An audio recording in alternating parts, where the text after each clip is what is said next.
नमस्कार बच्चों आज हम स्लाइड 2022 का पेपर सॉल्व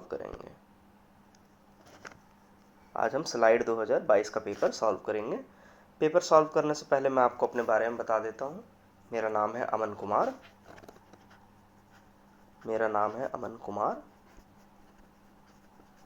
और मैं अभी इंडियन रेलवेज़ में सर्व कर रहा हूँ। मैं यहीं जीनियस कोचिंग सेंटर से ही मैंने अपनी पढ़ाई करी थी। उसके बाद मैंने अपनी बीटेक करी थी Ambedkar institute of advance communication technologies and research. ये मेरे कॉलेज का नाम था, जिसका नाम बदल के एनआईटी दिल्ली हो गया है। एनआईटी दिल्ली बन गया है। तो चलो बच्चों, अब ज़्यादा कोई देर किए बिना शुरू करते हैं और इस पेपर को सॉल्व करते हैं।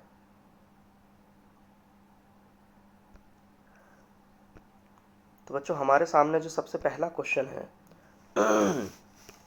वो है कि fill in with the correct tense of verb. The train blank at the platform, let us board it. तो भाई, ट्रेन प्लेटफॉर्म पर आ चुकी है, हमें चढ़ने दो, हमें उसे बोर्ड करने दो। तो इसका आंसर क्या तो इसका एकदम क्लियर सा है। इसका सॉल्यूशन क्या हो जाएगा? The train has arrived. ठीक है, द ट्रेन हैज़ अराइव्ड, क्योंकि ये भी प्रेजेंट टेंस में है तो ये भी प्रेजेंट टेंस में ही आएगा। और ट्रेन पहले आई है, बाद में हम उसे बोर्ड करेंगे। तो ट्रेन अगर पहले आई है तो यहाँ पे पास्ट प्रेजेंट परफेक्ट का यूज़ करेंगे। चलो बच्चों, आगे चलते हैं। नेक्स्ट क्वेश्चन करेंगे। नेक्स्ट क्वेश्चन में आएगा कि टू एंड इन स्मोक्स, इसका मतलब क्या होता है? To end in smokes, to end मतलब होता है अंत होना, स्मोक्स मतलब धुएं में। टू एंड इन स्मोक्स ये एक हमारा फ्रेज है, इडियम है। इसका मतलब होता है टू रूइन वन सेल्फ, खुद को बर्बाद कर लेना। टू रूइन वन सेल्फ, खुद को बर्बाद कर लेना, इसका ये मतलब होता है।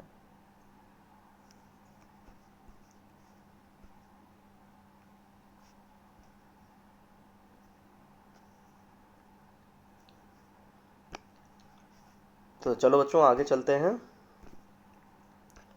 आगे रहेगा कि थर्ड क्वेश्चन है, fill in with the appropriate word. The blank attire was very good. अब यहाँ पर देखो बच्चों, यहाँ पर हमें कोई करेक्ट टेंस ऑफ वर्ब नहीं भरनी है। हमें यहाँ पर सिर्फ ये देखना है कि राइट वर्ड कौन सा आएगा। ब्राइडल, ब्रिडल, ब्राइडेल या फिर ब्रिडल। तो इसका राइट आंसर होगा ब्राइडल। जो दुल्हन जो कपड़ा पहनती है उसे ब्राइडल कहा जाता है। The bridal attire was very good. Next question करते हैं। How many members can president of India nominate to Lok Sabha? President of India कितने लोगों को लोकसभा के लिए मनोनीत कर सकता है? ये लोकसभा की वो सीट्स होती थी जिस पर एमपी को प्रेसिडेंट ऑफ इंडिया इलेक्ट करता था। अब इसका आंसर है 0। ये पहले कभी 2 हुआ करती थी, अब ये 0 हो चुकी हैं। नेक्स्ट क्वेश्चन करते हैं। Which country launched the better health smoke free campaign? किस कंट्री ने better health smoke free campaign launch किया है? तो आंसर है इसका यूके ने लॉन्च किया है, इंग्लैंड ने लॉन्च किया है। नेक्स्ट क्वेश्चन करते हैं। नेक्स्ट क्वेश्चन है हमारे पास,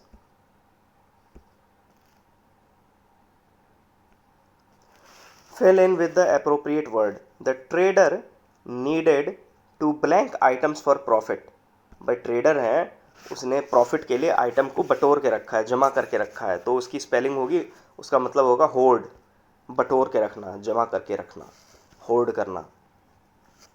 तो इसका राइट आंसर होगा ए।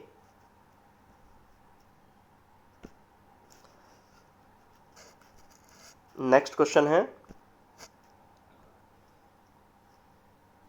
नेक्स्ट क्वेश्चन है कि which option is correct. Question number 7 कर रहे हैं। Which option is correct in direct speech?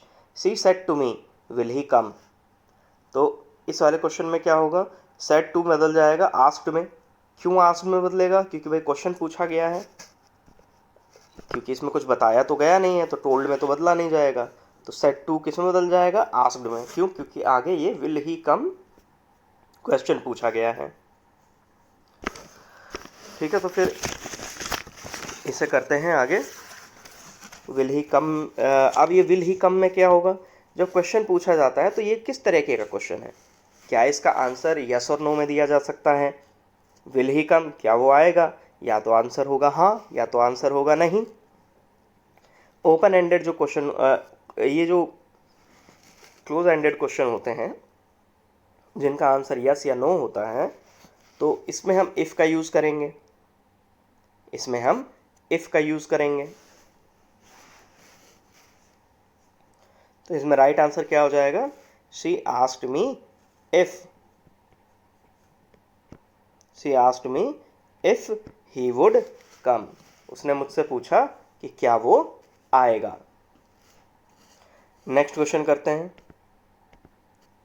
Besides Germany and France, Germany और फ्रांस के अलावा which third European country did Indian prime minister visit in May 2022?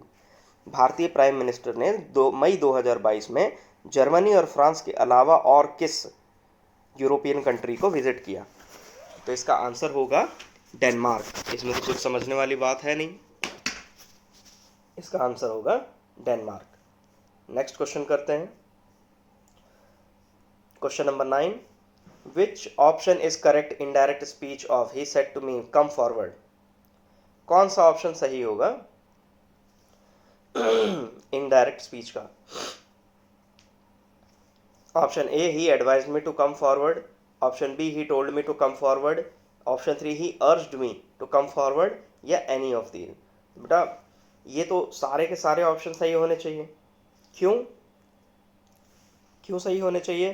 कि भाई उसने मुझसे आगे आने के लिए कहा, तो he told me to come forward, उसने मेरे से आगे आने के लिए कहा। He advised me to come forward, उसने मुझे आगे आने की सलाह दी। He urged me to come forward, उसने मुझे आगे आने के लिए कहा। ये तीनों ऑप्शन सही हैं। ऑप्शन हो जाएगा ऑप्शन डी। अब आता है question number 10, non metal which is liquid at room temperature. कौन सा नॉन मेटल है जो रूम टेम्परेचर पे लिक्विड है? तो बेटा हीलियम तो गैस है, कार्बन अपना सॉलिड होता है, मर्क्यूरी एक मेटल है। मर्क्यूरी लिक्विड तो होता है मगर मेटल है, मगर हमें तो नॉन मेटल बताना है, क्वेश्चन में हमसे नॉन मेटल पूछा हुआ है। तो आंसर होगा ब्रोमीन। ब्रोमीन ऐसा नॉन मेटल है जो रूम टेम्परेचर पर भी अपना लिक्विड रहेगा। अगर मेटल पूछा होता तो आंसर होता मर्क्यूरी। नेक्स्ट क्वेश्चन करते हैं। नेक्स्ट क्वेश्चन है कि भाई to have an axe to grind, इसका क्या मतलब होता है? To have an axe to grind, इसका मतलब होता है अपना निजी स्वार्थ देखना, अपना निजी स्वार्थ देखना, अपना खुद का स्वार्थ देखना, अपने मतलब की चीज करना। तो इसका आंसर हो जाएगा a private end to serve. Private end to serve का क्या मतलब होगा? प्राइवेट एंड का मतलब होगा अपना निजी कोई स्वार्थ है, सर्व मतलब उसकी सेवा के लिए, अपने निजी स्वार्थ की सेवा करना। नेक्स्ट क्वेश्चन करते हैं। भाई रीजनिंग का क्वेश्चन है अगला, question number 12, Neha is 11th in row from either side. Neha 11th है रो में, फ्रॉम आइदर साइड, एक रो है उसमें नेहा यहाँ पर है बिल्कुल बीचों बीच में, और नेहा यहाँ से भी 11th नंबर पे आती है और यहाँ पीछे से भी 11th नंबर में आती है। तो ये पूछा हुआ है कि टोटल कितनी लड़कियां हैं रो में। अगर हम यहाँ ए से शुरू करेंगे स्टार्टिंग से, और ये पीछे वाले को नाम दे देंगे बी। ए से अगर नेहा 11th पे आ रही है मतलब नेहा से पहले 10 लड़कियां हैं, और अगर नेहा बी एंड से भी 11th नंबर पे आ रही है मतलब उससे पहले भी 10 लड़कियां होंगी उसके पीछे। तो टोटल कितनी लड़कियां हो गई?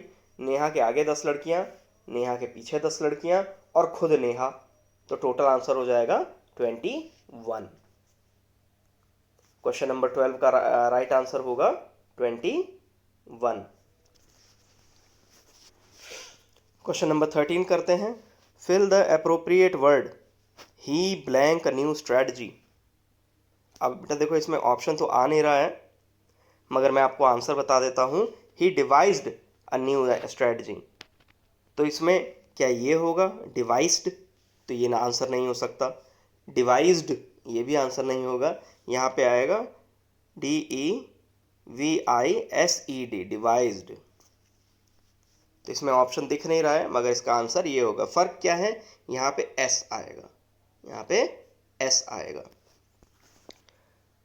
नेक्स्ट क्वेश्चन करते हैं। क्वेश्चन नंबर 15 करते हैं। Second Tejas Express connects which city to Mumbai. Question number 15 है कि दूसरी जो तेजस एक्सप्रेस है, सेकेंड जो तेजस एक्सप्रेस है, वो मुंबई को किस शहर से जोड़ती है, तो आंसर है अहमदाबाद। नेक्स्ट क्वेश्चन है fill in the correct tense of verb. The patient had died when the doctor reached the hospital. Doctor के आने से पहले ही पेशेंट की मौत हो चुकी थी, पेशेंट हैड डाइड। तो यहाँ पर रीच्ड आएगा। क्यों आएगा रीच्ड आएगा, पेशेंट की डेथ पहले हो गई थी, तो यहाँ पर हैड वाले पास्ट परफेक्ट टेंस का यूज़ हुआ। अब फिर उसके बाद डॉक्टर आया, यानी डॉक्टर भी पास्ट में ही आया है, तो पास्ट इंडेफिनिट का यूज़ होगा। नेक्स्ट क्वेश्चन करते हैं। Scissor to a cloth is same as. कपड़े के लिए कैंची जो है, हमें बताना है कि इनमें से क्या ऑप्शन होगा। भाई कैंची क्या करती है, कपड़े को कट करती है। तो क्या स्टोन, ग्राइंडर स्टोन को कट करता है, तो नहीं। क्या नाइफ स्टोन को कट करती है, तो नहीं। भाई स्टिक टू ब्रिक, क्या हम स्टिक से, एक लकड़ी के टुकड़े से ब्रिक को काट सकते हैं, नहीं। तो इसका आंसर होगा option B axe to wood. सिर्फ एक्स से ही वुड को चॉप किया जा सकता है, काटा जा सकता है, तो इसका राइट आंसर होगा x to would. Next question करते हैं। Question number 18 fill in with the correct tense of verb. If you blank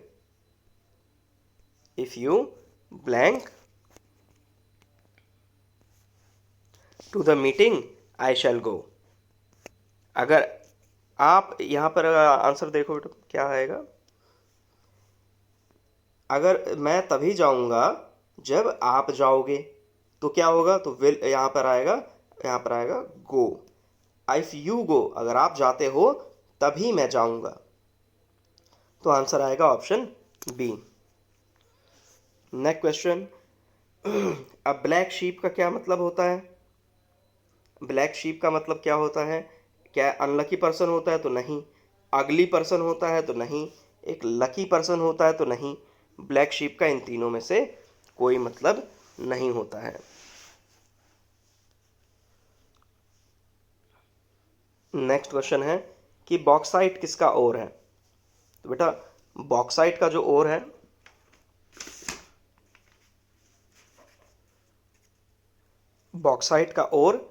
bauxite aluminium का ओर होता है।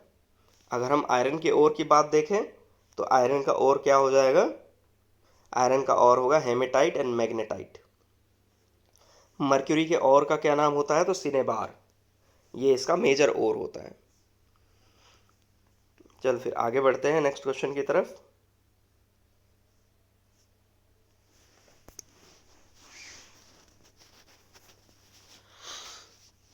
क्वेश्चन नंबर 21 करेंगे। क्वेश्चन नंबर 21 है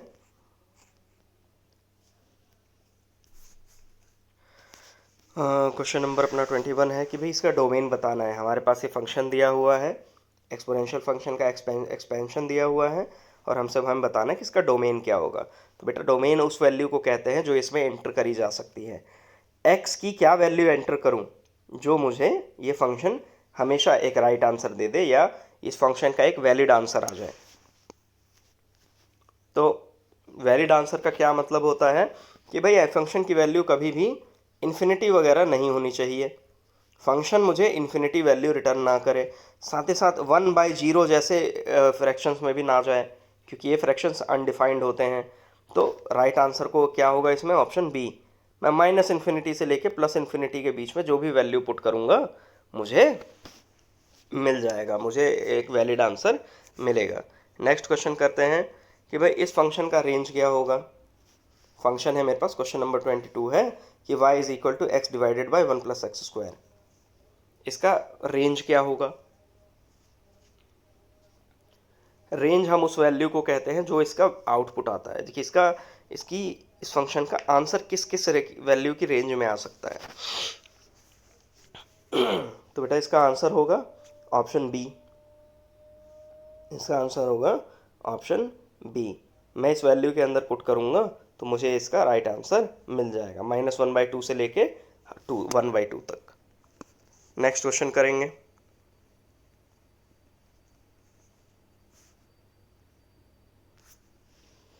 the angle between the lines, हमारे पास एक लाइन की इक्वेशन दी हुई है और हमें पूछा हुआ है कि इस लाइन और इस प्लेन के बीच में, इस लाइन और इस प्लेन के बीच में कि क्या एंगल होगा, एंगल क्या होगा। तो बेटा पहले तो हम इस लाइन की इक्वेशन को स्टैंडर्ड फॉर्म में चेंज कर लेंगे और फिर हम एंगल कैलकुलेट कर लेंगे। तो इसका आंसर आ जाएगा 45 डिग्रीज।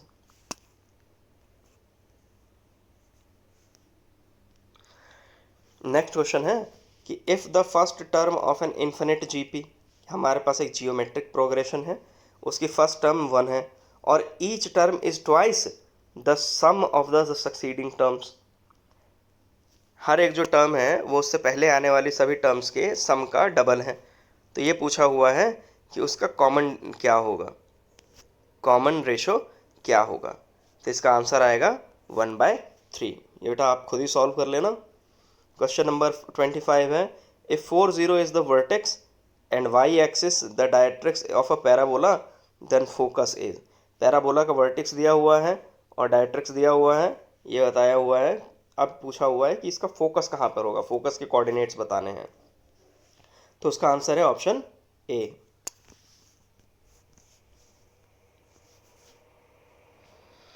नेक्स्ट क्वेश्चन करते हैं बेटा, in how many ways can 6 person be selected from 4 officer and 8 constable, at least 1 officer is to be included.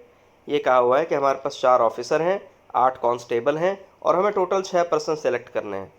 तो कैसे करेंगे कि एटलीस्ट एक ऑफिसर तो होना ही चाहिए। तो एक केस तो ये बन सकता है कि मैं 4 के 4 ऑफिसर ले लूँ, ऑफिसर और कांस्टेबल में 4 के 4 ऑफिसर ले लूँ, 2 कांस्टेबल ले लूँ। ये भी हो सकता है कि मैं 3 ऑफिसर ले लूँ, 3 कांस्टेबल ले लूँ। ये भी हो सकता है कि मैं 2 ऑफिसर ले लूँ, 4 कांस्टेबल ले लूँ, या 1 ऑफिसर ले लूँ और 5 कांस्टेबल ले लूँ। अब ऑफिसर इससे कम तो मैं कर नहीं सकता क्योंकि एटलीस्ट एक ऑफिसर तो होना ही चाहिए। साथ ही साथ ये भी बोला हुआ है कि भाई ऑफिसर 4 से भी ऊपर नहीं जा सकते क्योंकि कुल ऑफिसर से 4 हैं और टोटल 6 भी होने चाहिए।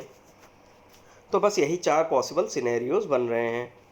तो इसमें हम परम्यूटेशन कॉम्बिनेशन लगाएंगे। तो आंसर क्या बनेगा, हम इसे लेंगे कि 4 ऑफिसर सिलेक्ट कर लिए 4 में से, टाइम्स 6 में से 2 कांस्टेबल सिलेक्ट कर लिए, प्लस 4 में से 3 ऑफिसर सिलेक्ट कर लिए और 6 में से 3 कांस्टेबल सिलेक्ट कर लिए, प्लस 4 में से 2 कांस्टेबल से 2 ऑफिसर सिलेक्ट कर लिए और 6 में से 4 अपने कांस्टेबल सिलेक्ट कर लिए, प्लस 4 में से 1 ऑफिसर आ जाएगा और 6 में से 5 ऑफिसर आ जाएंगे। हम इसे जब सॉल्व करेंगे तो बेटा आंसर आ जाएगा 896। तो करेक्ट आंसर क्या होगा इसका, ऑप्शन सी 896। अब हमारे पास क्वेश्चन है बेटा कि tan inverse 1/2 plus tan inverse 1/3। बहुत आसान सा क्वेश्चन है। इसमें आप सिंपली एक फॉर्मूले का यूज़ करेंगे, tan inverse x plus Y divided by 1 minus X Y. इसे करके आप सॉल्व कर लेंगे। तो इसका जो राइट आंसर आएगा वो आएगा अपना ऑप्शन बी।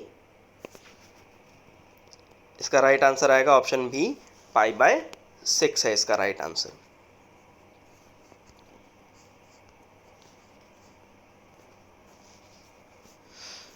नेक्स्ट क्वेश्चन करते हैं।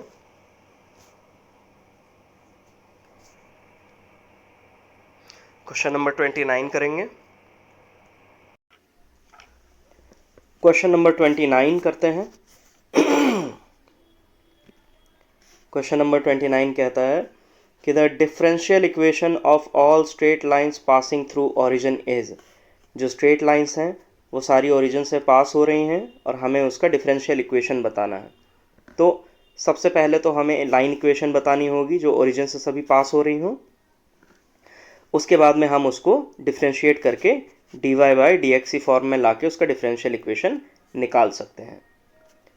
तो इसका राइट आंसर अभी इन तीनों ऑप्शंस में से कोई भी इनका राइट आंसर नहीं है, तो ये ऑप्शन डी राइट होगा।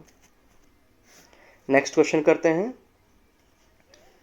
The point which divides the join of 1 2 and 3 4 externally in the ratio of 1:1, तो इसका आंसर होगा option D, can not be found, it can not be found. Next question है कि हमारे पास 3 इक्वेशन दी हुई हैं और हमसे पूछा हुआ है इसकी कितने सॉल्यूशंस पॉसिबल हैं।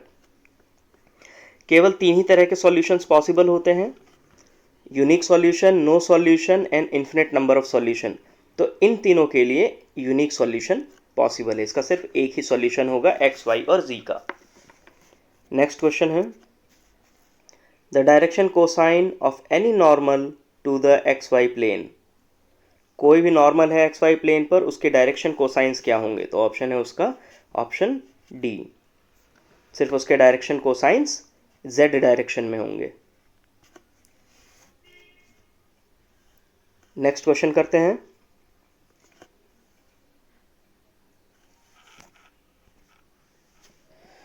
हमें squares of first N natural numbers बताना है, उसका मीन बताना है।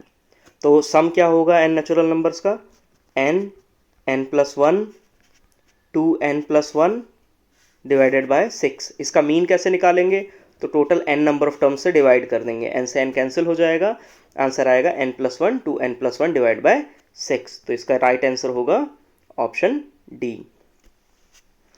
अब आते हैं अगले क्वेश्चन पे। The area of the circle centred at 1 2, centre कितने पर है, तो 1 2 पर है, और ये पास किससे हो रहा है, 4 6 से हो रहा है। तो हमें सबसे पहला हमारा काम होगा कि हम इसका रेडियस निकालेंगे। रेडियस कैसे निकालेंगे, सिंपल सा कार्टेशियन कोऑर्डिनेट के डिस्टेंस वाले फॉर्मूला से इन दोनों के बीच का डिस्टेंस निकाल लेंगे, तो वही हमारा रेडियस होगा। फिर पाई आर स्क्वायर वाली इक्वेशन का यूज़ करके एरिया कैलकुलेट कर लेंगे। हमारा राइट आंसर आ जाएगा option D 25 square unit. Next question करते हैं। अगर a plus B is equal to 45 degrees है तो 1 + 10a टाइम्स 1 + 10b क्या होगा, तो इसका आंसर होगा ऑप्शन सी 2। नेक्स्ट क्वेश्चन है y is equal to log, ये हमें इक्वेशन दी हुई है और इसका dy बाई डी एक्स निकालना है, तो इसको डिफ्रेंशिएट करना है, तो इसे हम डिफ्रेंशिएट करेंगे, आंसर आएगा ऑप्शन बी। नेक्स्ट क्वेश्चन करते हैं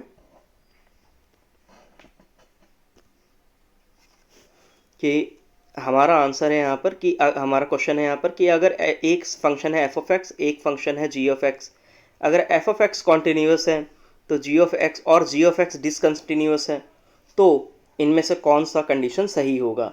f of x प्लस g of x कंटिन्यूस नहीं हो सकता, क्योंकि g of x अगर जहाँ पे डिसकंटिन्यूस है वो वैल्यू हम ऐड नहीं कर सकते। f of x और g of x बराबर भी नहीं हो सकता, तो ऑप्शन बी भी सही नहीं है, तो option B is the right answer. f of x प्लस g of x must be discontinuous. Next question करेंगे।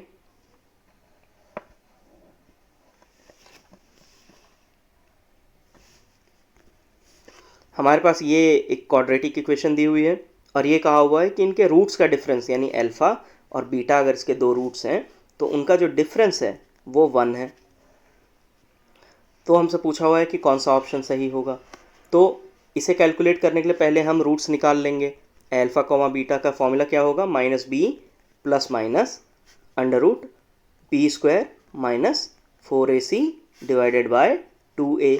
इस इक्वेशन से अल्फा और बीटा निकाल लेंगे और दोनों के डिफरेंस को 1 के इक्वल रख देंगे और उससे हमारी इक्वेशन आ जाएगी, इसमें हमारा सॉल्यूशन आ जाएगा। उसका ऑप्शन होगा ऑप्शन सी, p² + 4q² = 1 + 2q का होल स्क्वायर। नेक्स्ट क्वेश्चन करते हैं। इस क्वेश्चन में इस क्वेश्चन में हमें इसका इंटीग्रेशन करना है। तो इसका इंटीग्रेशन हम कैसे करेंगे, इसकी प्रॉपर्टीज को लगा के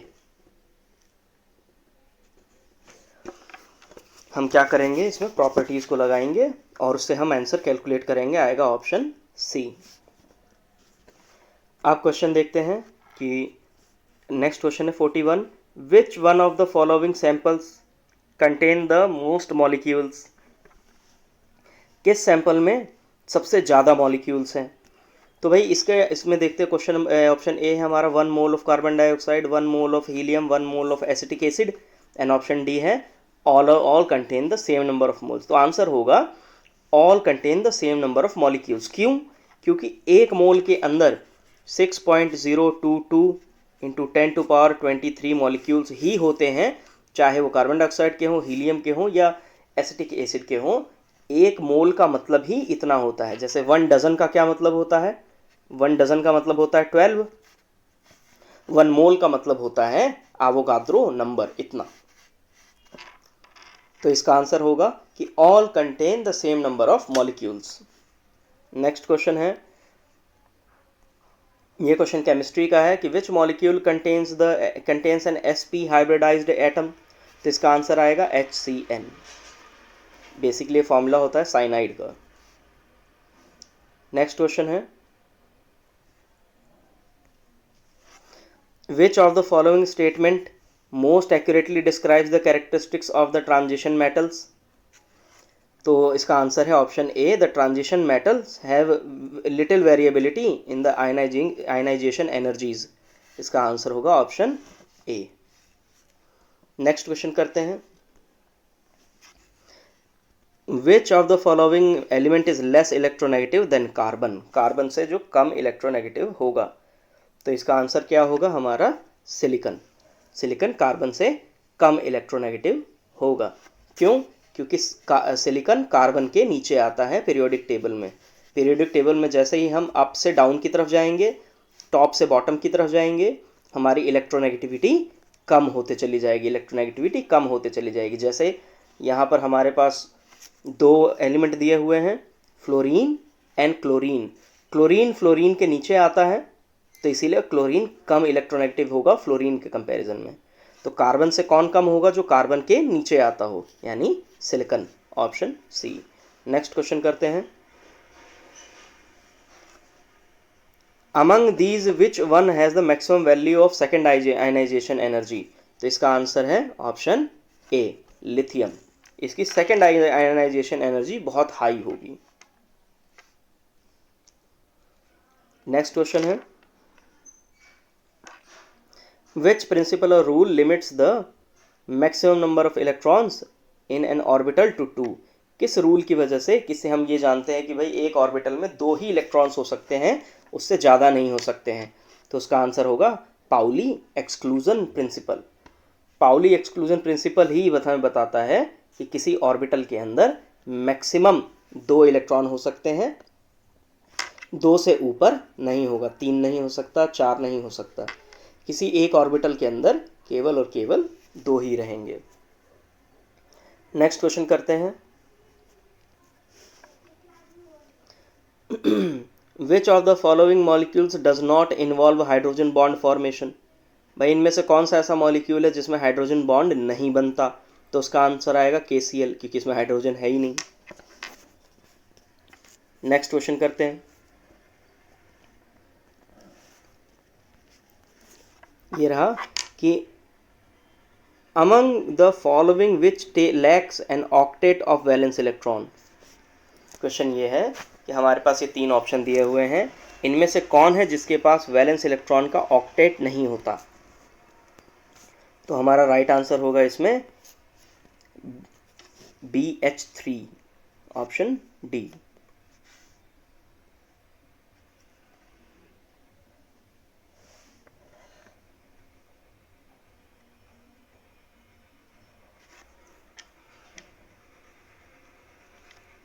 नेक्स्ट क्वेश्चन करते हैं, the speed of electrons emitted with wavelength 5000 angstrom. तो इसका आंसर है ऑप्शन सी, 1.457 इंटू 10⁻7।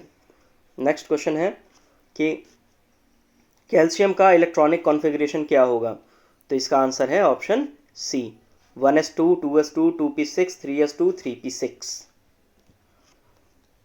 कैल्शियम में 20 इलेक्ट्रॉन होने चाहिए थे, मगर यहाँ पे कैल्शियम ये आयन है, ये N2+ है। 2+ का मतलब है कि इसमें 2 इलेक्ट्रॉन्स हटा दिए गए हैं, तो अब इसमें बेसिकली 18 इलेक्ट्रॉन्स का ही कॉन्फ़िगरेशन आएगा। तो इसका राइट आंसर होगा ऑप्शन सी।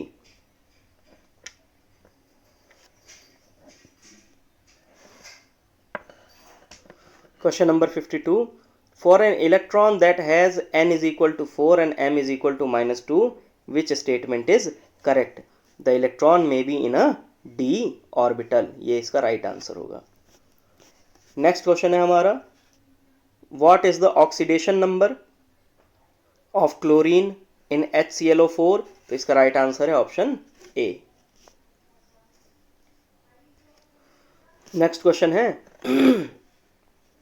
कि वेस्पर थ्योरी को अगर हम अप्लाई करें तो मॉलिक्यूल का शेप प्रिडिक्ट कर सकते हैं। Which of the following we do not need to take into account? हमें किसको इसमें अकाउंट में रखने की जरूरत नहीं है? तो इसका राइट आंसर होगा valence electron occupy pi bonding orbitals. Next चलते हैं,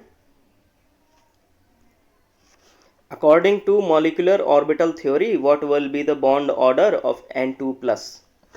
तो इसका बॉन्ड ऑर्डर क्या होगा? तो इसका राइट आंसर है ऑप्शन 2.5।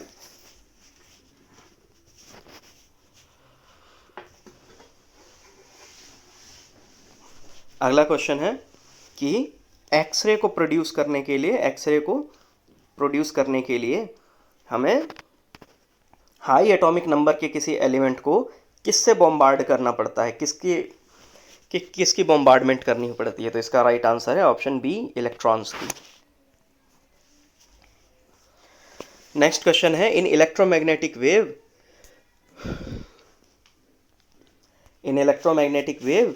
तो इलेक्ट्रोमैग्नेटिक वेव्स में क्या होगा? क्या उसमें सिर्फ इलेक्ट्रिक फील्ड होगा? तो नहीं। क्या उसमें सिर्फ मैग्नेटिक फील्ड होगा? तो नहीं। इसमें क्या होगा कि time varying electric field produce करेगा मैग्नेटिक फील्ड को, और फिर time varying magnetic field produce करेगा इलेक्ट्रिक फील्ड को, फिर electric field again vice versa magnetic field को। तो इसका राइट आंसर होगा ऑप्शन सी। नेक्स्ट क्वेश्चन है हमारे पास कि हमारे पास एक ब्रिज है जो 1 किलोमीटर लंबा है और उसे एक 100 मीटर की ट्रेन पार करने में कितना समय लेगी? बहुत आसान है। टोटल डिस्टेंस क्या हो जाएगा? 1 किलोमीटर तो ब्रिज हो गया, साथ ही साथ 100 मीटर की ट्रेन हो गई, तो यानी 1100 मीटर तो टोटल डिस्टेंस हो गया। फिर उसके बाद में आता है कि वेलोसिटी कितनी होगी, स्पीड कितनी होगी? तो 45 किलोमीटर पर आवर है, हम इसे चेंज कर लेंगे मीटर पर सेकंड में। कैसे करेंगे? तो हम इसे मल्टीप्लाई कर देंगे 5/18 से। ऐसे करके हम सॉल्यूशन निकालेंगे, आएगा option D, 88 seconds. Next question है, अ व्हील ऑफ 6 kg मास, एक व्हील है 6 किलोग्राम मास का, उसका रेडियस ऑफ जायरेशन है 0.40 मीटर और वो 300 RPM पे चल रहा है। तो इसका मोमेंट ऑफ इनर्शिया क्या होगा? तो मोमेंट ऑफ इनर्शिया का डायरेक्ट फॉर्मूला लगाएंगे व्हील का और हमारा आंसर आ जाएगा 0.96।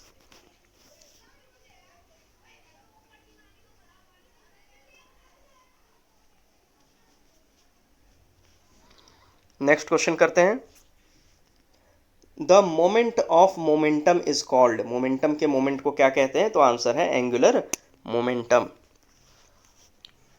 नेक्स्ट क्वेश्चन है कि प्रेशर P है और एवरेज काइनेटिक एनर्जी E है per unit volume of gas. तो इसका आंसर क्या होगा? Option A, P is equal to 2E/3।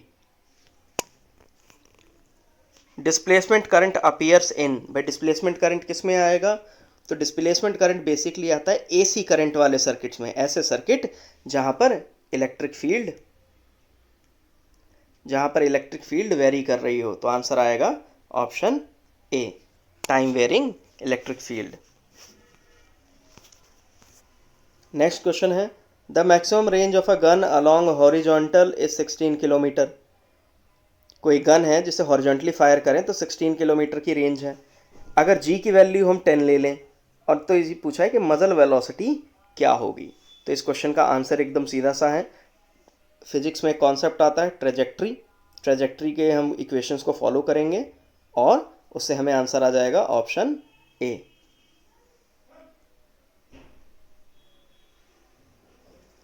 Next question है the fusion process is only possible at high temperature because. Fusion क्या होता है? जब दो पार्टिकल्स आपस में जुड़ जाते हैं, हाइड्रोजन हाइड्रोजन के पार्टिकल जुड़ के आपस में हीलियम बना देते हैं और इससे खूब सारी एनर्जी रिलीज होती है। मगर फ्यूजन नॉर्मल टेम्परेचर्स पे नहीं होता, रूम टेम्परेचर पे पॉसिबल नहीं है, उसके लिए वेरी हाई टेम्परेचर्स चाहिए। उसके पीछे क्या रीज़न है कि जब हाई टेम्परेचर होगा तभी कुलॉम्ब का जो लॉ फोर्स ऑफ अट्रैक्शन है उसे ओवरकम कर पाएंगे पार्टिकल्स, इसीलिए वेरी हाई टेम्परेचर्स की ज़रूरत होती है। The temperature of a gas is due to, temperature of a gas क्यों होता है? तो वो होता है काइनेटिक एनर्जी ऑफ मॉलिक्यूल्स। जिस गैस में जितनी ज़्यादा काइनेटिक एनर्जी होगी उसके पार्टिकल्स में के बीच में उतना ही ज़्यादा मूवमेंट होगा। नेक्स्ट क्वेश्चन है हमारा कि the moment of inertia of a body does not depend upon. किसी बॉडी का मोमेंट ऑफ इनर्शिया किस पे डिपेंड नहीं करता? तो उसका आंसर है एंगुलर वेलोसिटी पर। एक्सिस ऑफ रोटेशन पे करेगा, डिस्ट्रीब्यूशन ऑफ मास पे करेगा, मास पे भी करेगा, एंगुलर वेलोसिटी पे डिपेंड नहीं करेगा। नेक्स्ट क्वेश्चन है कि which of the following type of wheel of the same mass and radius will have the largest moment of inertia. तो इसका आंसर आएगा रिंग। रिंग का मास भले ही दूसरे शेप्स के बराबर हो मगर उसका मोमेंट ऑफ इनर्शिया काफ़ी ज़्यादा होगा।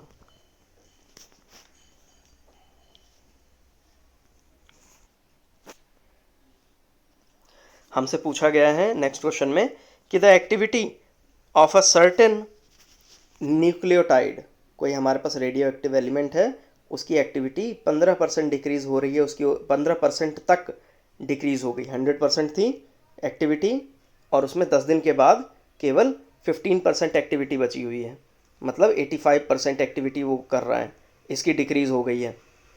तो ये पूछा हुआ है उसका हाफ लाइफ कितना होगा, तो आंसर है 3.65 डेज।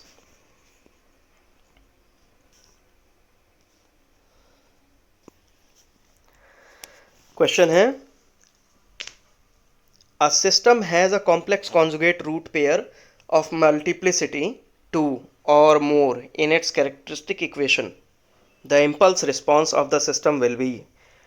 क्वेश्चन ये हमसे कंट्रोल सिस्टम का पूछा हुआ है कि एक सिस्टम है, उसके कॉम्प्लेक्स कॉन्जुगेट रूट पेयर हैं जिनकी मल्टीप्लिसिटी 2 है या ज़्यादा है उसकी कैरेक्टरिस्टिक इक्वेशन में। तो ये पूछा हुआ उसका इम्पल्स रिस्पॉन्स क्या होगा। क्वेश्चन इसका आंसर होगा कि इसका आंसर ये होगा कि एक साइनोसॉइड ऑसिलेशंस होगी जो एक्सपोनेंशियली राइज करते जाएगा, तो इसीलिए वो क्या होगा, अनस्टेबल होगा। तो आंसर है ऑप्शन सी, एक sinusoid oscillation which rises exponentially, the system is therefore unstable. Next question करते हैं what layer in TCP IP stack is equivalent to the transport layer of the OSI model. यह है कि TCP IP protocol का कौन सा layer OSI model के transport layer के जैसा काम करता है, कि बराबर काम करता है। तो इसका आंसर आएगा host to host layer. Question number 72 का आंसर है option B, host to host layer. Next question करते हैं भाई। नेक्स्ट क्वेश्चन है 74। बीटा की वैल्यू दी हुई है 50, बेस करंट दिया हुआ है 20 micro ampere, the value of current I E, ammeter current की वैल्यू बतानी है। तो एमीटर करंट का फॉर्मूला क्या होगा? एमीटर करंट का फॉर्मूला होगा beta I B plus I B. तो हम इसे क्या लिख सकते हैं, beta plus 1 times I B. तो 50 है, 50 यहाँ पे 50 प्लस 1 51, 51 टाइम्स 20 माइक्रो एम्पियर। तो आंसर क्या आ जाएगा, ऑप्शन ए। नेक्स्ट क्वेश्चन करते हैं। नेक्स्ट क्वेश्चन में ये दिया हुआ है कि हमारे पास एक सिंक्रोनस मोटर है, तो ये बताना है कि भाई उसकी सिंक्रोनस स्पीड क्या होगी। तो इसका एकदम स्टैंडर्ड सा क्वेश्चन है, उसका एकदम फिक्स सा आंसर होता है, उसका आंसर होगा ऑप्शन सी। किसी सिंक्रोनस मोटर की स्पीड होती है 120 F डिवाइड बाय पी। इसके अलावा ये क्वेश्चन आ सकता है कि किस तरीके के मोटर में स्पीड कांस्टेंट रहती है, चाहे उसमें लोड हम चेंज करते रहें। तो इसका राइट आंसर क्या हो जाएगा, ऑप्शन ये सिंक्रोनस मोटर। इसका क्वेश्चन ऐसे भी पूछ सकता है। और एक प्रीवियस ईयर पेपर में एक क्वेश्चन ये भी आया हुआ था कि सिंक्रोनस मोटर की फ्रीक्वेंसी दी हुई थी, उसके पोल्स दिए हुए थे और स्पीड पूछी थी, तो हम इसी इक्वेशन का यूज़ करके बता देंगे 120 F बाय पी। तो इसे ध्यान रखें, इसके ऊपर क्वेश्चन आता रहता है। नेक्स्ट क्वेश्चन है, when the user tries to delete the element from the empty stack then the condition is set to be underflow. Next question करते हैं कि 2 वोल्ट मीटर है ए और बी, सीरीज में कनेक्टेड हैं एक डीसी लाइन के। ए वैल्यू बताता है 100 वोल्ट और रेजिस्टेंस है 100 ohm per volt. B has a total resistance of 15 kilo ohm. What is the line voltage, line voltage पूछा हुआ है, तो इसका राइट आंसर है 250 वोल्ट्स।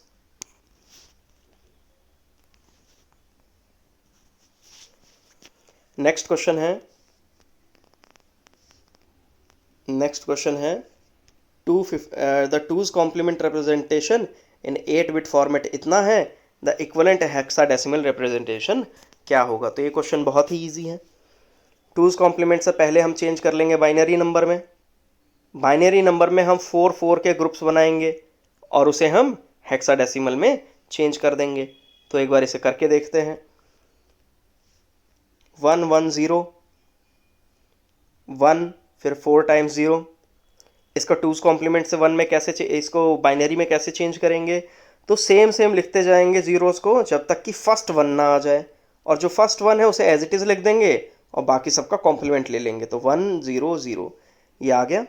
अब ये हमारे पास बाइनरी नंबर आ गया, इसका हम 4 का ग्रुप बना देंगे, ये लास्ट 4 का और फिर ये नेक्स्ट 4 का।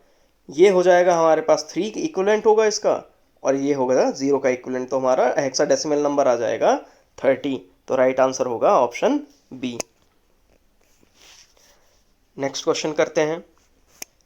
Question number 79, which of the following is a top down approach in which the entities a higher level can be divided into 2 lower sub entities. इसका आंसर क्या आएगा, स्पेशलाइजेशन। ये क्वेश्चन रिपीटेड क्वेश्चन है, ये वाला question 79 देख लेना, ये आ सकता है फिर से। क्वेश्चन नंबर 80 करते हैं। जब स्टेप इनपुट को किसी ओपैम इंटीग्रेटर में देंगे तो आउटपुट क्या होगा। तो बहुत ईजी है। स्टेप इनपुट हमारा ये होता है, स्टेप कोई वैल्यू मान लो ए है, फिक्स वैल्यू रहेगी ओवर टाइम। इसे इंटीग्रेट करेंगे तो क्या आएगा, तो रैंप आएगा। तो इसका आंसर क्या हो जाएगा, ए। नेक्स्ट क्वेश्चन है 81। 81 क्वेश्चन में ये पूछा हुआ है कि हमें एक बीसीडी नंबर दिया हुआ है और उसका डेसिमल इक्विवेलेंट बताना है। बहुत ईजी है। लास्ट के 4 डिजिट्स को हम चेंज करेंगे तो क्या आ जाएगा, लास्ट के 4 जो डिजिट हैं वो हैं 0011। ये हमारा बेसिकली इक्विवेलेंट होगा 3 के, और जो स्टार्टिंग के 4 डिजिट्स हैं ये किसके इक्विवेलेंट होंगे, तो 9 के। तो तो इसका डेसिमल इक्विवेलेंट बन गया 93। नेक्स्ट क्वेश्चन है, एक linear data structure in which insertion and deletion operation can be performed from both ends. एक ऐसा डेटा स्ट्रक्चर है जिसमें इंसर्शन और डिलीशन दोनों एंड से हो सकता है। इमेजिन करो कि यहाँ से भी हम इंसर्ट कर रहे हैं डेटा को, यहाँ से भी इंसर्ट कर रहे हैं। डिलीट करना हो तो मैं यहाँ से भी डिलीट कर सकता हूँ, यहाँ से भी डिलीट कर सकता हूँ। तो इस तरीके के डेटा स्ट्रक्चर को क्या कहेंगे, तो ये क्यू तो नहीं है। क्यू में तो फर्स्ट इन फर्स्ट आउट होता है, एक ही तरफ से जो पहले आएगा वही पहले डिलीट होगा या वही पहले रिमूव होगा। तो इसका आंसर आएगा ऑप्शन बी, ये क्यू नहीं है, ये है डी क्यू। नेक्स्ट क्वेश्चन है, Kirchhoff's current law is valid for. भाई किरचॉफ्स का करंट लॉ किस पर वैलिड है, क्या सिर्फ एसी सर्किट्स पे वैलिड है, क्या सिर्फ डीसी सर्किट्स पे वैलिड है, क्या सिर्फ साइनोसॉइडल सोर्सेज पे वैलिड है? तो इसका आंसर है कि एसी और डीसी दोनों सर्किट्स पर बराबर वैलिड होता है। Question number 84, if the impulse response in absolutely integrable, अगर इम्पल्स रिस्पॉन्स पूरी तरह से इंटीग्रेबल है, एब्सोल्युटली इंटीग्रेबल है, तो सिस्टम क्या होगा? ये बड़ा ही स्टैंडर्ड क्वेश्चन है, इसका आंसर भी आप रट के रखें। भाई समझ में आता है तो ठीक है, वरना कोई बात नहीं।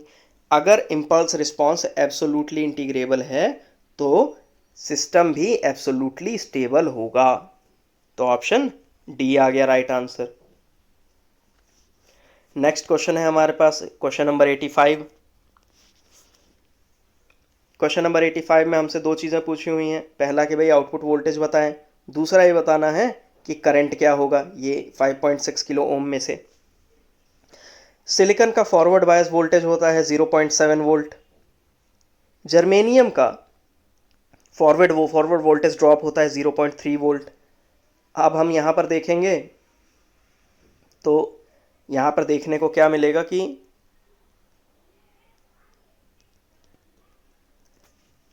यहाँ पे सिलिकॉन और जर्मेनियम दोनों सीरीज़ में है, तो इसका मतलब है कि इनका जो फॉरवर्ड वोल्टेज ड्रॉप है वो ऐड हो जाएगा। 0.7 प्लस 0.3 हो जाएगा 1 वोल्ट, तो 1 वोल्ट हमारा ऐड हो जाएगा, 1 वोल्ट आ गया। अब 12 वोल्ट में से 1 वोल्ट तो यहीं चला गया, बचा कितना 11 वोल्ट। तो वोल्टेज आउटपुट के अक्रॉस हमें कितनी मिलेगी? 11 वोल्ट मिलेगी। तो 11 वोल्ट हमारा सिर्फ ऑप्शन बी में है और ऑप्शन डी में है। करंट कैलकुलेट करना है। करंट कैसे निकालेंगे? तो भाई आई बराबर क्या होगा? We by are. वी दिया हुआ है 11 और आर दिया हुआ है 5.6 किलो ओम। तो इसका आंसर कितना आ जाएगा? 1.96 milli ampere. Option B is the right answer.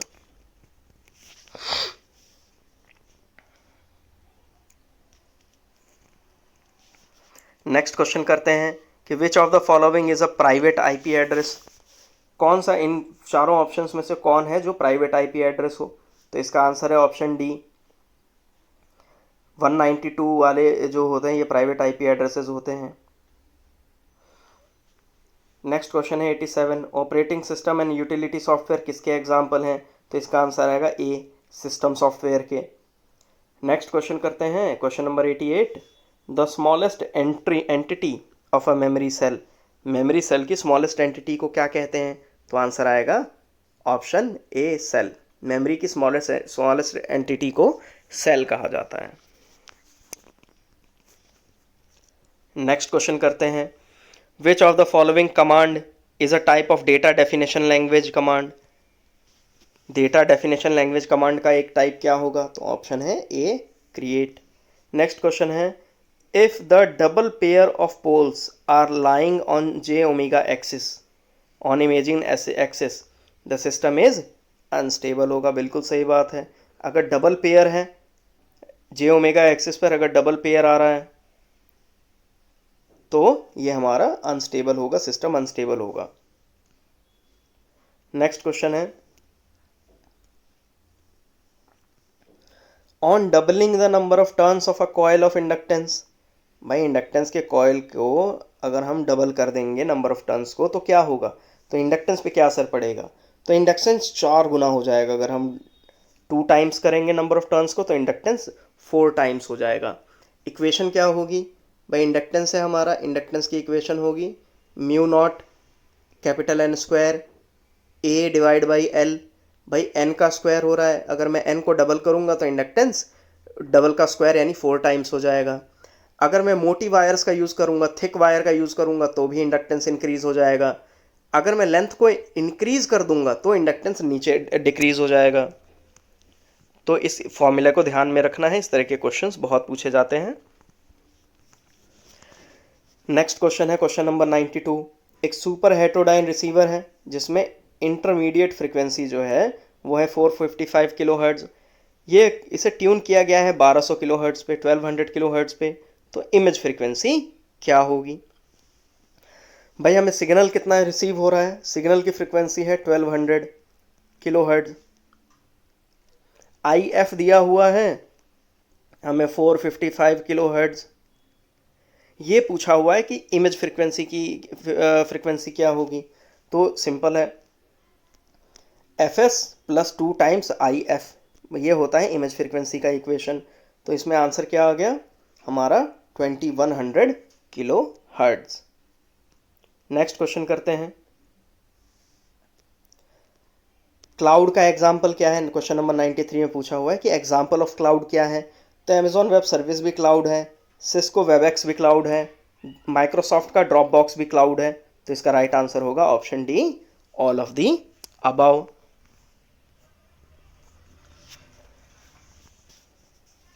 Next question करते हैं, a carrier voltage of unmodulated carrier power, a carrier voltage of unmodulated carrier power. भाई कैरियर पावर मुझे दी हुई है पी सी बराबर में है 1 किलोवाट, 100% डेप्थ पे मॉड्यूलेशन कर रहे हैं हम। 100% का मतलब क्या है, मॉड्यूलेशन इंडेक्स है 1, या तो हम मॉड्यूलेशन डेप्थ 100% कह दें या फिर मॉड्यूलेशन इंडेक्स 1 कह दें, दोनों बराबर हैं। यह पूछा हुआ है कि मॉड्यूलेटेड कैरियर पावर कितना होगा। तो क्वेश्चन बहुत ही इजी है। इस क्वेश्चन का स्ट्रेट फॉरवर्ड फॉर्मूला होता है total power is equal to carrier power, इसे हम मल्टीप्लाई कर देंगे 1 plus mu square divided by 2 से। हम आंसर पुट करेंगे, हमें ऑप्शन मिलेगा ऑप्शन बी 1.5 किलो वॉट। चलिए क्वेश्चन नंबर 95 करते हैं। हमें एक सर्किट दिया हुआ है, नेटवर्क दिया हुआ है, और ये पूछा हुआ है कि 4 ओम के रेजिस्टेंस के अक्रॉस, इस रेजिस्टेंस के अक्रॉस कितना हमें करंट मिलेगा, what will be the current. तो सबसे पहले तो हमें टोटल करंट निकालना होगा कि टोटल करंट कितना है। टोटल करंट के लिए हमें टोटल रेजिस्टेंस चाहिए।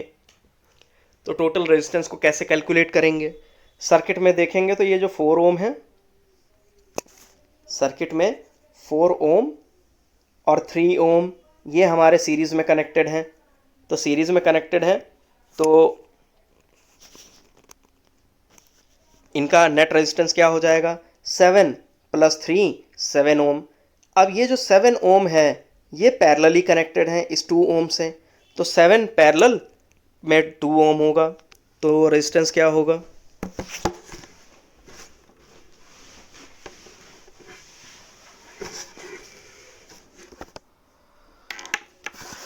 तो 7 ओम पैरेलल में है 2 ओम्स, तो हमारा क्या आ जाएगा भाई 1/7 + 1/2 ऐसे करके कैलकुलेट करेंगे, आंसर आएगा हमारे पास 14/9 ओम। अब ये 14/9 ओम है, ये हमारा सीरीज में कनेक्टेड है 1 ओम के, तो हमारा आंसर क्या आ जाएगा, 1 ओम के साथ ऐड करेंगे तो 23/9 ओम, ये हमारा नेट रेजिस्टेंस आ गया। अब अगर मुझे करंट निकालना है तो क्या होगा, voltage upon I = V/R, voltage divided by resistance. Voltage मुझे दिया हुआ है 10 वोल्ट, रेजिस्टेंस हमने निकाल ही लिया 23/9 ओम्स। यहाँ पे टोटल करंट आ जाएगा हमारा I = 10 डिवाइड बाय 23/9। इसमें ऑप्शन दिया नहीं हुआ है मगर हम इस तरीके से टोटल करंट निकाल लेंगे। फिर हमें बताना है कि 4 ओम्स में से कितना करंट जाएगा। तो भाई 4 ओम्स में से जो करंट जाएगा उसके लिए फिर हम करंट डिवाइडर लगा लेंगे और उससे हमारा आंसर आ जाएगा। नेक्स्ट क्वेश्चन करते हैं।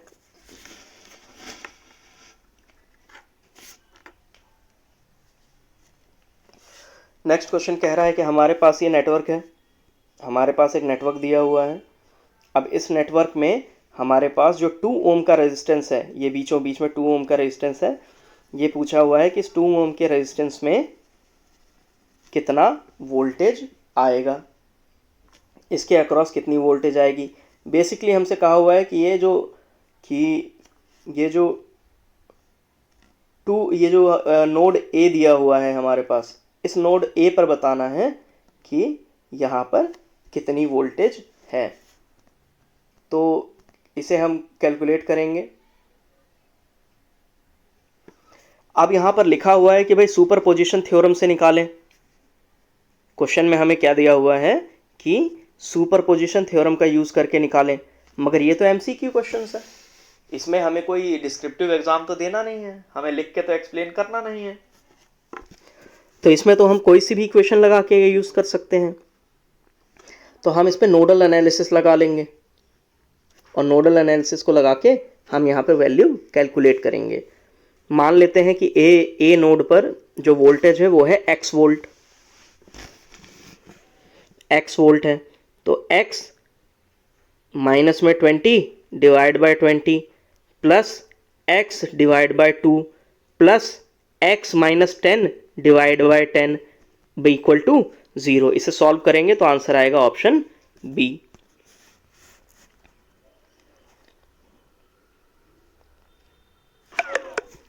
नेक्स्ट क्वेश्चन करते हैं। In which environment we can performed the alpha testing, किस एनवायरमेंट में हम अल्फा टेस्टिंग को परफॉर्म करते हैं, तो आंसर आएगा ऑप्शन सी, यूजर और डेवलपर के एंड पर। नेक्स्ट क्वेश्चन करते हैं। किसी डीसी मशीन में कम्यूटेटर का मेन फंक्शन क्या होता है, तो कम्यूटेटर बेसिकली आर्मेचर से सारे करंट को कलेक्ट कर लेती है और लोड पर अप्लाई कर देती है, तो इसका राइट आंसर होगा ऑप्शन बी। नेक्स्ट क्वेश्चन है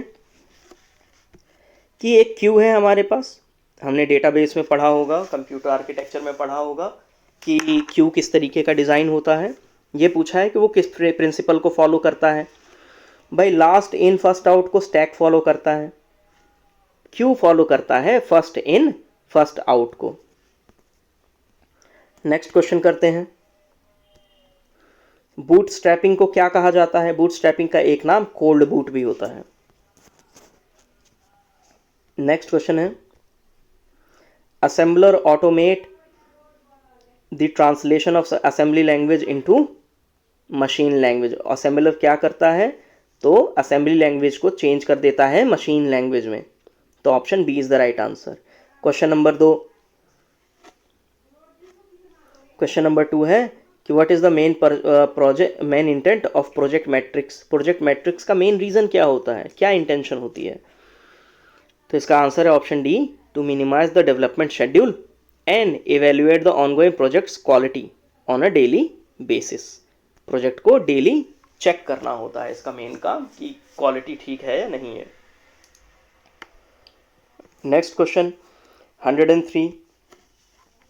अ program in execution is called a process. A program in execution is called a process. Next question है हमारे पास कि पीजो इलेक्ट्रिक ट्रांसड्यूसर में क्या होता है, तो भाई क्वार्ट्ज क्रिस्टल होता है। नेक्स्ट क्वेश्चन आ गया हमारे पास कि the full load copper loss of a transformer is 1600 watt, a half load transformer half load the copper loss will be, तो भाई इसका क्या कर देंगे, 1/4 कर देंगे, आंसर आएगा option D 400 watts. Next question है The identical first order system has been cascaded non-interactively. The unit step response of the system will be, तो आंसर आएगा critically damped। नेक्स्ट क्वेश्चन करते हैं।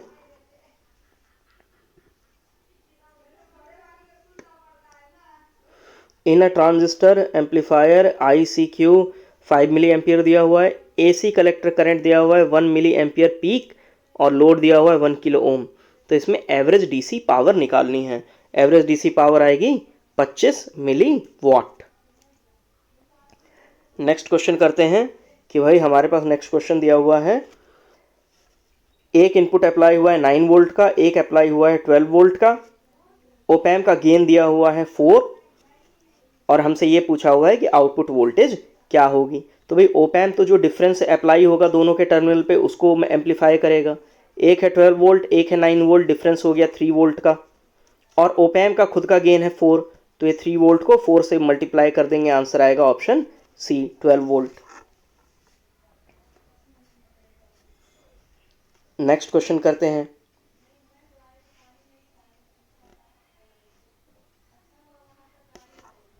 नेक्स्ट क्वेश्चन है कि हमें एक व्हीट स्टोन ब्रिज दिया हुआ है और ये उससे हमसे पूछा है कि R4 को अगर कैलकुलेट करना है तो कौन सा इक्वेशन सही होगा। तो भाई व्हीटस्टोन ब्रिज अगर बैलेंस कंडीशन में है तो R1/R2 इक्वल टू R3/R4 होगा। तो R4 की इक्वेशन क्या आ जाएगी? R4 आ जाएगा R2 times R3 divided by R1। तो आंसर आएगा ऑप्शन ए। नेक्स्ट क्वेश्चन है द ASCII कोड और the information interchange bye binary code, इसका क्या है, ये किस लिए यूज़ होता है? तो ये अल्फ़ा न्यूमेरिक कोड के लिए यूज़ होगा और अदर कॉमन सिंबल्स के लिए यूज़ होगा। जो हमारे कंप्यूटर्स हैं वो यही ASCII कोड का यूज़ करते हैं। नेक्स्ट क्वेश्चन है कि भाई बैंड पास फिल्टर के अंदर सीरीज एलिमेंट क्या होगा? तो बैंड पास फिल्टर के अंदर सिर्फ कैपेसिटर का यूज़ नहीं होगा और सिर्फ इंडक्टर का यूज़ नहीं होगा, यूज़ होगा दोनों का ही होगा, एल का और सी का। बैंड पास के लिए हम दोनों को सीरीज में लगाते हैं, तो आंसर क्या हो जाएगा? Series combination of inductor and capacitor. और अगर बैंड स्टॉप फिल्टर बनाना होता तो the parallel combination of L and C. Next question करते हैं the power factor of an LCR circuit is the ratio of. Power factor किसी LCR circuit का या फिर RLC सर्किट का पावर फैक्टर क्या होगा? तो उसका आंसर है कि ये हमारा रेशो होता है resistance to the total impedance of the circuit. Next question है the network layer is concerned with packets of the data. Network layer किस पे काम करती है? तो पैकेट्स ऑफ डेटा पे काम करता है। नेक्स्ट क्वेश्चन है कि what is the total resistance of voltmeter? 10 volt range है और meter movement is rated for 50 micro ampere. तो भाई इसका क्या होगा? R is equal to V by I. R is equal to V by I. Voltage भी दिया हुआ है 10 वोल्ट रेंज और करंट भी दिया हुआ है 50 माइक्रो एम्पियर। तो आंसर क्या आ जाएगा? 200 किलो ओम्स। नेक्स्ट है the characteristic equation having more number of poles than zeros the number of root locus branches will be equal to क्या होगा? तो इसका आंसर है कि भाई नंबर ऑफ पोल्स के बराबर होगा, ऑप्शन बी। क्वेश्चन नंबर 117 का आंसर क्या होगा? Option B.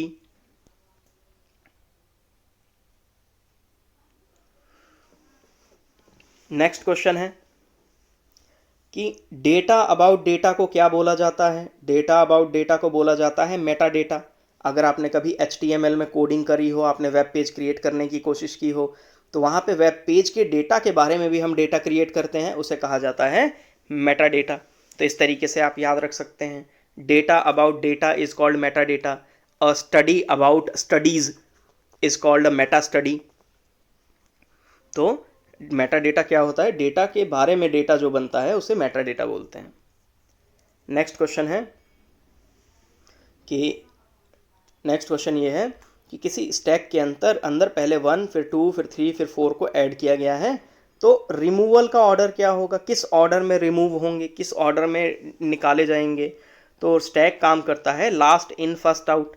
लास्ट में 4 इनपुट हुआ था तो पहले 4 आउट होगा, फिर 3 आउट होगा, फिर 2 आउट होगा, और सबसे पहले 1 गया था तो सबसे लास्ट में 1 निकलेगा। तो आंसर आएगा ऑप्शन सी। नेक्स्ट क्वेश्चन है the process of utilizing one data link for multiple data transfer is called. एक ही डेटा लिंक का इस्तेमाल करके कई सारे मल्टीपल डेटा ट्रांसफर करने को क्या कहते हैं? तो इसका आंसर आएगा मल्टीप्लेक्सिंग। नेक्स्ट क्वेश्चन है the analogy of परमियंस in magnetic circuit. Magnetic circuit में परमियंस इलेक्ट्रिक सर्किट में किसके इक्विवेलेंट होता है? तो आंसर आएगा कंडक्टेंस। जैसे इलेक्ट्रिक सर्किट में कंडक्टेंस होगा वैसे ही मैग्नेटिक सर्किट में परमियंस होगा। नेक्स्ट क्वेश्चन है which transmission media provides the highest transmission speed in a network. किस मीडिया के थ्रू हम हाईएस्ट स्पीड को अचीव कर सकते हैं? तो इसमें तो कुछ सोचने की ज़रूरत है ही नहीं। केबल से हम उतनी स्पीड नहीं अचीव कर सकते, ट्विस्टेड पेयर से थोड़ी सी ज़्यादा कर सकते हैं। कोएक्सियल केबल ट्विस्टेड पेयर से ज़्यादा डेटा देगा, हाई स्पीड होगी, मगर कोई भी ऑप्टिकल फाइबर की बराबरी नहीं कर सकता। तो हमारा नेक्स्ट अब क्वेश्चन आता है when does a page fault occur,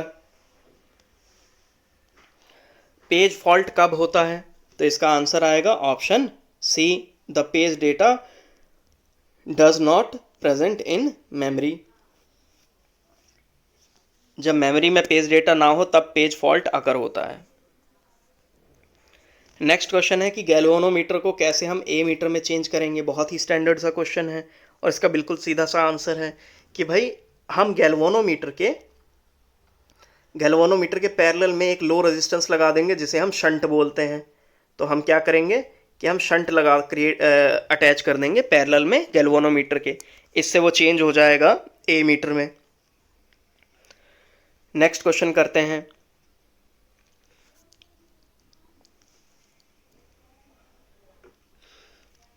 minimum value of step size to avoid overload, overload से बचने के लिए minimum value of step size क्या होगा? तो 78.5 मिली वोल्ट। नेक्स्ट क्वेश्चन है, suppose that a process is in blocked state waiting for some input output service, when the service is completed it goes to the what state? तो भाई इसका answer है it goes to the ready state. Next question है, बहुत easy सा question है कि भाई ओपैम 741 में कितनी पिन होती हैं? अगर आपने 741 आईसी को देखा हो तो उसमें 4 पिन होगी एक साइड में, 4 पिन होगी दूसरी साइड में, टोटल हो जाएंगी 8 number of pins, option B. Next question करते हैं, an ammeter is connected in, भाई ए मीटर कैसे कनेक्ट होगा, सीरीज में या पैरेलल में? तो इसका आंसर होगा सीरीज में। पैरेलल में कौन कनेक्ट होता है? तो वोल्ट मीटर। आपको जिन दो पॉइंट के बीच में वोल्टेज नापनी हो हम उनके पैरेलली वोल्ट मीटर को कनेक्ट करेंगे और जिस पॉइंट के अक्रॉस करंट नापना हो उसके साथ सीरीज में ए मीटर अप्लाई कर देंगे। नेक्स्ट क्वेश्चन आएगा, the resonance of a series RLC circuit occurs when the inductive and capacitive reactance are equal. तो भाई ये तो बात बिल्कुल सही है। भाई रेजोनेंस कब होगा? जब इंडक्टिव और कैपेसिटिव रिएक्टेंस सेम हो जाए। मगर सेम होगा किस सेंस में? तो मैग्नीट्यूड में तो सेम हो जाएगा मगर उनका फेज 180 डिग्री अपार्ट होगा। इसका राइट आंसर है ऑप्शन ए। नेक्स्ट क्वेश्चन है कि what should be the band gap of semiconductor to be used as LED. मेरे पास एक सेमीकंडक्टर है जिसका बैंड गैप क्या होना चाहिए कि मैं उसे एलईडी की तरह यूज़ कर लूँ? तो उसका आंसर आएगा 1.8 इलेक्ट्रॉन वोल्ट। क्यों आएगा आंसर ये? क्योंकि 1.8 इलेक्ट्रॉन वोल्ट से कम होगा तो वो जो लाइट एमिट करेगा वो विजिबल स्पेक्ट्रम में नहीं होगी। एलईडी से वो लाइट निकलती है जो हमें दिखाई दे जाए, तो विजिबल स्पेक्ट्रम में तभी लाइट प्रोड्यूस होगी जब 1.8 इलेक्ट्रॉन वोल्ट में होगा, जब उसका बैंड गैप 1.8 इलेक्ट्रॉन वोल्ट हो। तो आंसर आएगा इसका ऑप्शन सी, 1.8 इलेक्ट्रॉन वोल्ट। और ये कितने मैक्सिमम रेंज तक जाएगा? तो 3.0 इलेक्ट्रॉन वोल्ट तक। 1.8 से ऊपर होना चाहिए बैंड गैप मगर 3.0 से कम होना चाहिए। तो इसका राइट आंसर होगा 1.8 इलेक्ट्रॉन वोल्ट। नेक्स्ट क्वेश्चन करते हैं। हमारे पास क्वेश्चन दिया हुआ है कि at what condition an inverting amplifier works as an inverter. भाई इन्वर्टर वही होता है जो पोलैरिटी चेंज कर दे। आपने 5 वोल्ट इनपुट पे अप्लाई किया, आपको आउटपुट पे -5 वोल्ट मिल जाए। आपने इनपुट पे 3.1 वोल्ट अप्लाई किया है, आपको आउटपुट पे -3.1 मिल जाए। तो कब काम करेगा? वो तब काम करेगा जब गेन -1 हो जाए। जब गेन क्या हो जाए? -1 हो जाए। तो वो कंडीशन तब होगी जब फीडबैक रजिस्टर और R1 का वैल्यू सेम हो जाएगा। क्यों? गेन की इन्वर्टिंग एम्पलीफायर के लिए गेन क्या होता है? -RF/R1। जब RF और R1 1 हो जाएगा तो गेन क्या हो जाएगा? -1। When the gain is -1, negative unity, the op-amp will act as an inverter circuit. Next question करते हैं, which of the following flip flops is used as a latch. किस फ्लिप फ्लॉप का यूज हम latch की तरह करते हैं? तो आंसर आएगा RS फ्लिप फ्लॉप का। नेक्स्ट क्वेश्चन है कि किसी op-amp की कौन सी एबिलिटी होती है जिससे कि वो कॉमन मोड सिग्नल को रिजेक्ट कर दे। तो इसका आंसर एकदम क्लियर है, कॉमन मोड रिजेक्शन रेशो। इसके ऊपर हर बार क्वेश्चंस आते हैं, तो आप कॉमन मोड रिजेक्शन रेशो के ऊपर सारे के सारे टॉपिक पढ़ के जाएं। जैसे कॉमन मोड रिजेक्शन रेशो किसे कम करता है, तो नॉइस को कम करता है। क्या फॉर्मूला होता है, तो कॉमन मोड, ये तो फॉर्मूला होता है इसका CMRR equal to common mode rejection ratio equal to differential gain divided by common mode gain, AD/ACM। आप दूसरे भी और प्रीवियस ईयर पेपर्स को चेक कर लें जो जीनियस कोचिंग सेंटर की तरफ से बनाए गए हैं, की तरफ से सॉल्व किए गए हैं, उनमें आपको ये सारे क्वेश्चंस मिल जाएंगे। नेक्स्ट क्वेश्चन करते हैं भाई, क्वेश्चन नंबर 135 कि क्वेश्चन नंबर 135 है, इसे करते हैं कि भाई इसमें ये पूछा हुआ है कि वैल्यू ऑफ रेजिस्टेंस R1 बतानी है। ये R1 वैल्यू बतानी है, R1 क्या होगा। तो हमें अगर R बताना है तो हमें V भी चाहिए और I भी चाहिए। पहले तो हमें यही जानना होगा कि कितना वोल्टेज है R1 के अक्रॉस। तो भाई इस पूरे आर्म के अक्रॉस से 70 वोल्ट्स हमें गिवन है, और 70 वोल्ट्स में से 20 वोल्ट्स तो सिर्फ R2 के अक्रॉस है। तो R1 के अक्रॉस कितना बच गया, 50 वोल्ट। तो हमें भाई वोल्टेज तो पता चल गई 50 वोल्ट। अब हम बात करते हैं कि टोटल करंट कितना है इसमें। तो टोटल वोल्टेज इसमें 100 वोल्ट, टोटल रेजिस्टेंस कितना होगा। अब ये एक बहुत बढ़िया सवाल भी, टोटल रेजिस्टेंस तो पता ही नहीं है मगर हम करंट फिर भी कैलकुलेट कर सकते हैं। कैसे भाई, 70 वोल्ट तो इन दोनों के अक्रॉस था और 100 वोल्ट यहाँ पर है, तो इसके अक्रॉस कितने वोल्टेज होगी, 30 वोल्ट होगी। तो I बराबर क्या होगा, V बाय R। वोल्टेज है 30, वो रेजिस्टेंस है 60, तो आंसर आ जाएगा 0.5 एम्पियर। अब 0.5 एम्पियर आ गया है और हमें ऑलरेडी पता था R1 के अक्रॉस वोल्टेज कितनी है, 50 बाय 0.5, 500, आंसर आ जाएगा 100 ओम्स। 135 का आंसर आएगा option C, 100 ohms.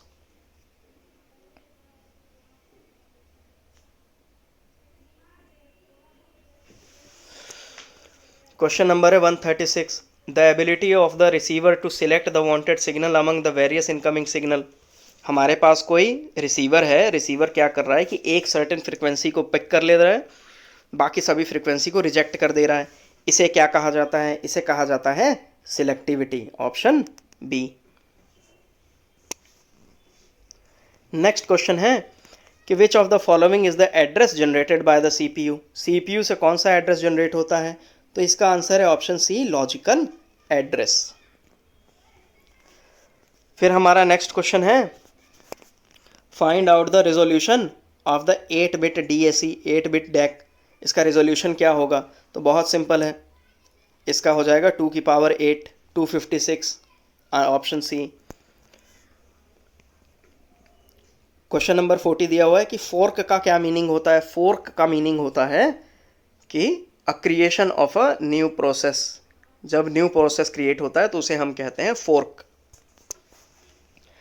Next question है कि भाई कौन सा ऐसा कॉन्फ़िगरेशन है जिसमें लार्जेस्ट पावर गेन होगा, तो वो होगा हमारा कॉमन एमिटर। क्या होगा, कॉमन एमिटर होगा जिसके अंदर लार्जेस्ट पावर गेन होगा। नेक्स्ट क्वेश्चन है हमारा कि के मैप पर करेक्ट ऑर्डर क्या होगा इनपुट वैल्यूज़ का। तो अगर आपने कभी के मैप सॉल्व किया हो तो के मैप पर सीरियल वाइज नहीं चलता है इनपुट, थोड़ा सा डिफरेंस होता है। पहले आएगा 0 0, फिर 0 1, फिर 1 1 1 1 और फिर आएगा 1 0। तो option number C is the right answer. Option C is the right answer. Next question करते हैं, the maximum peak overshoot in the time domain corresponds to. Maximum peak overshoot time domain में मैक्सिमम पीक ओवरशूट का क्या मतलब है, तो वो है रेजोनेंस पीक। नेक्स्ट क्वेश्चन करते हैं, ANSI का क्या मीनिंग होता है, तो इसका मीनिंग है अमेरिकन नेशनल स्टैंडर्ड इंस्टीट्यूट। आप इसे ज़रूर याद रखें, ये क्वेश्चन आ सकता है। नेक्स्ट हमारे पास क्वेश्चन है 145 कि इफेक्टिव वैल्यू बतानी है। इफेक्टिव वैल्यू को ही हम आरएमएस वैल्यू भी कहते हैं। अगर मेरे पास फंक्शन दिया हुआ है y is equal to 50 plus 30 sine omega t, तो हमें इसकी इफेक्टिव वैल्यू बतानी है। इफेक्टिव वैल्यू क्या होगी? आप सीधा इसका फॉर्मूला यूज़ कर सकते हैं, अंडर रूट ए स्क्वायर प्लस 1/2 b1 स्क्वायर। यहाँ पे a क्या है तो 50, इसका स्क्वायर करेंगे 2500 प्लस में b स्क्वायर यानी 900 डिवाइडेड बाई 2 और इसको पूरा स्क्वायर रूट में ले लेंगे। अब इसका आंसर आ जाएगा आपका 54.3, तो इसका राइट आंसर होगा ऑप्शन डी। इलेक्ट्रॉन बीम है हमारी CRO में, वो किस किस डायरेक्शन में डिफ्लेक्ट होती है तो 2 डायरेक्शन में डिफ्लेक्ट होगी। नेक्स्ट क्वेश्चन है हमारे पास कि bridge rectifiers are preferred because. Bridge rectifiers को क्यों प्रेफर किया जाता है? तो पहली चीज़ तो यही है कि ब्रिज रेक्टिफायर्स के लिए हमें सेंटर टैप ट्रांसफार्मर की ज़रूरत नहीं होती। सेंटर टैप ट्रांसफार्मर की कोई ज़रूरत नहीं होती है, तो हमारे ट्रांसफार्मर्स स्मॉलर इन साइज़ हो जाते हैं।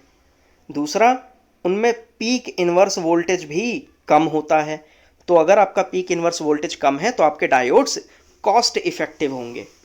अगर आपको 2 डायोड्स चाहिए जिनमें से एक का पीक इन्वर्स वोल्टेज है 100 वोल्ट, एक का है 50 वोल्ट, तो आपको 50 वोल्ट के डायोड कॉस्टली नहीं पड़ेंगे, सस्ते पड़ेंगे, तो कॉस्ट भी कम हो जाती है।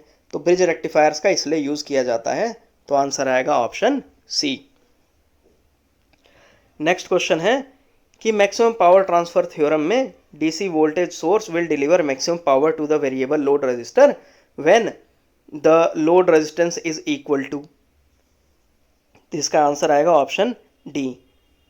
जब लोड रेजिस्टेंस सोर्स रेजिस्टेंस के बराबर हो जाएगा तभी मैक्सिमम पावर ट्रांसफर होगी। मैक्सिमम पावर ट्रांसफर पे एफिशिएंसी कितनी होगी तो 50%। ये क्वेश्चन भी पूछा हुआ है, 100% लगा के ना आए, मैक्सिमम पावर ट्रांसफर पे एफिशिएंसी होती है 50%। नेक्स्ट क्वेश्चन है, हमारे पास 3 रेजिस्टेंस है, तीनों की टॉलरेंस है 5-5-5%। ये पूछा हुआ है कि अगर हम तीनों को सीरीज में लगा दें तो परसेंटेज एरर क्या होगा। बहुत आसान है, तीनों का 5-5-5% है, तो सीरीज में लगाने पर भी कितना आएगा 5% ही आएगा। तो बच्चों इसी के साथ हमारे सारे क्वेश्चंस हो गए हैं। अगर आपको कोई भी डाउट हो या आप कोई नई इन्फॉर्मेशन ऐड करना चाहते हो तो हमें ज़रूर कमेंट सेक्शन में बताएं। बाकी अपनी लीट रिलेटेड सारी प्रिपरेशंस के लिए हमारे चैनल को ज़रूर सब्सक्राइब करें, फॉलो करें।